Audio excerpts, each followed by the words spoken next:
avec force de vivre comme Dieu le veut, lui qui vous appelle à entrer dans son royaume pour participer à sa gloire. Les Thessaloniciens ont bien accueilli la parole de Dieu. Sans cesse nous remercions Dieu pour une autre raison encore. Quand vous avez reçu de nous la parole de Dieu, vous ne l'avez pas reçue comme une parole humaine, mais comme la parole de Dieu. Oui, elle vient vraiment de Dieu et elle agit en vous, les croyants. En effet, frères et sœurs, vous avez imité les églises de Dieu qui sont en Judée et qui sont unies au Christ Jésus. Vous avez souffert à cause des gens de votre pays, comme ces églises ont souffert à cause des Juifs. Ils ont tué le Seigneur Jésus et les prophètes, et ils nous ont fait souffrir nous aussi. Ils ne plaisent pas à Dieu, ils sont ennemis de tout le monde. Ils nous empêchent d'annoncer à ceux qui ne sont pas juifs le message qui doit les sauver. Ainsi ils complètent la somme des péchés qu'ils ont toujours commis. Mais finalement, la colère de Dieu est tombée sur eux. Paul désire revoir les chrétiens de Thessalonique. Frères et sœurs, nous avons été séparés de vous pendant un certain temps, loin des yeux, mais non pas loin du cœur. Nous désirions beaucoup vous revoir, et nous avons tout fait pour cela. Nous avons voulu vous rendre visite plusieurs fois. En tout cas, moi, Paul, j'ai voulu le faire. Mais Satan nous en a empêchés.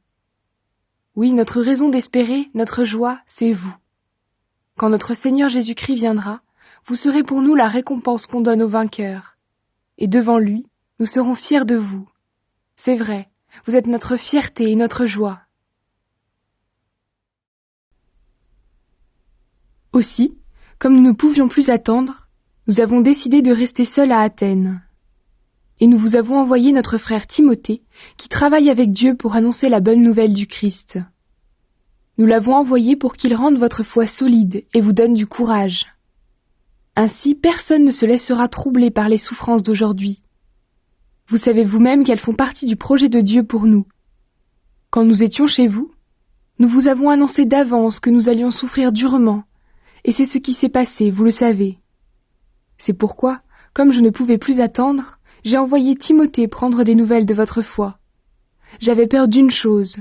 L'esprit du mal vous aurait peut-être tenté, et dans ce cas, nous aurions travaillé pour rien. Maintenant, Timothée vient d'arriver de chez vous. Il nous a apporté de bonnes nouvelles de votre foi et de votre amour. Il nous a dit que vous gardez toujours un bon souvenir de nous, et que vous désirez nous revoir, comme nous désirons vous revoir. Alors, frères et sœurs, au milieu de tous nos malheurs et de nos souffrances, votre foi nous a encouragés. Maintenant, nous revivons parce que vous restez forts dans le Seigneur. Comment remercier Dieu pour vous, à cause de la grande joie que vous nous donnez devant lui? Nuit et jour, voici ce que nous lui demandons avec force. Qu'il nous permette de vous revoir et de compléter ce qui manque à votre foi. Que Dieu lui-même, notre Père, et que notre Seigneur Jésus-Christ nous ouvre la route pour aller jusqu'à vous.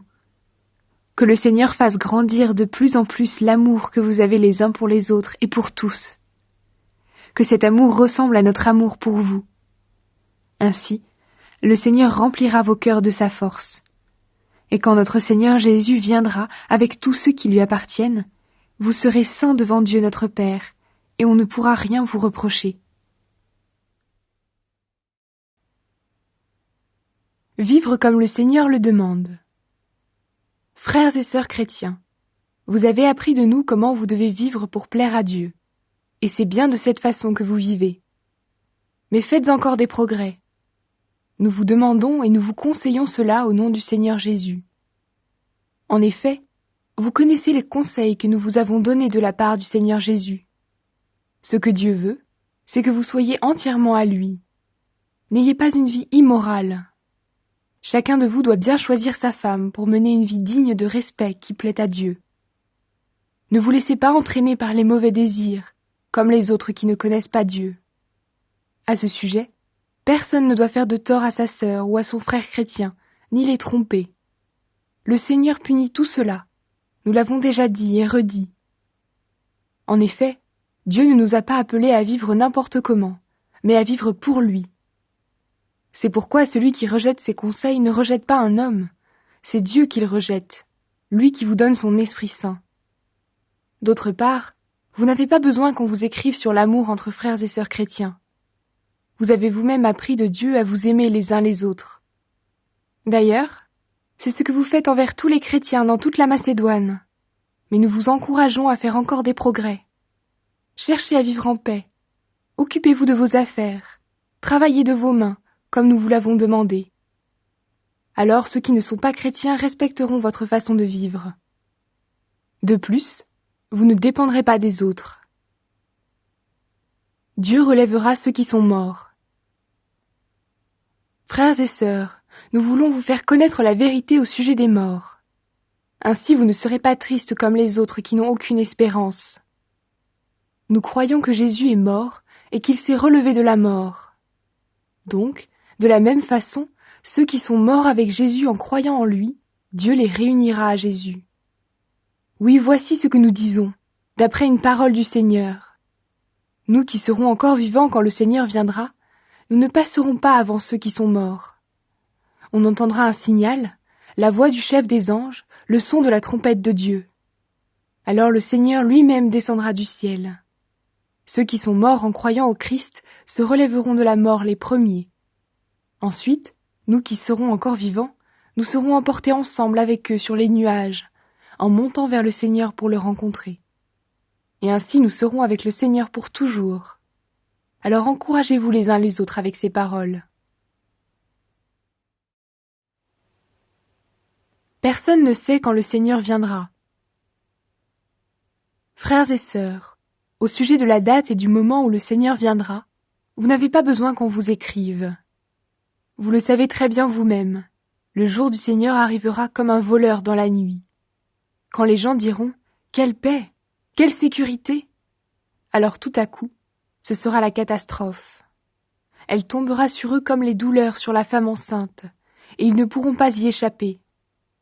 Mais vous, frères et sœurs, vous n'êtes pas dans la nuit, et ce jour-là ne peut pas vous surprendre comme un voleur. En effet, tous, vous appartenez à la lumière, vous appartenez au jour. Nous ne vivons pas dans la nuit, nous ne vivons pas dans l'obscurité.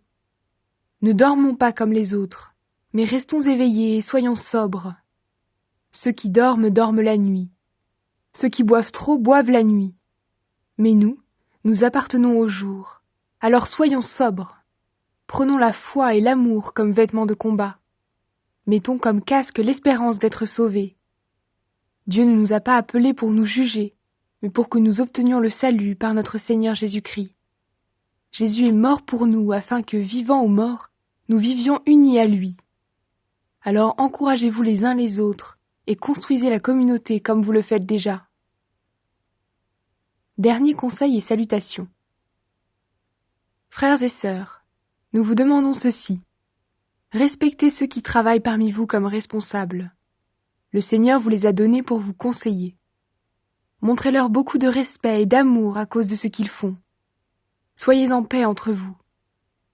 Frères et sœurs, nous vous demandons encore ceci. Faites des reproches aux paresseux. Donnez du courage à ceux qui n'en ont pas beaucoup. Soutenez les faibles. Soyez patients envers tous.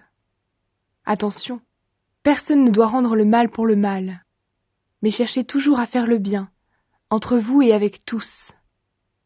Soyez toujours joyeux, priez sans cesse, remerciez Dieu en toute occasion. C'est ce qu'il attend de vous qui êtes unis au Christ Jésus. N'empêchez pas l'Esprit Saint d'agir. Ne méprisez pas les paroles des prophètes. Examinez tout avec soin et retenez ce qui est bon. Évitez le mal sous toutes ses formes. Que le Dieu de la paix lui-même vous fasse vivre totalement pour lui. Qu'il garde toute votre personne, votre esprit, votre âme et votre corps. Alors on ne pourra rien vous reprocher quand notre Seigneur Jésus-Christ viendra. Celui qui vous a appelé est fidèle, il agira pour cela. Frères et sœurs, priez pour nous.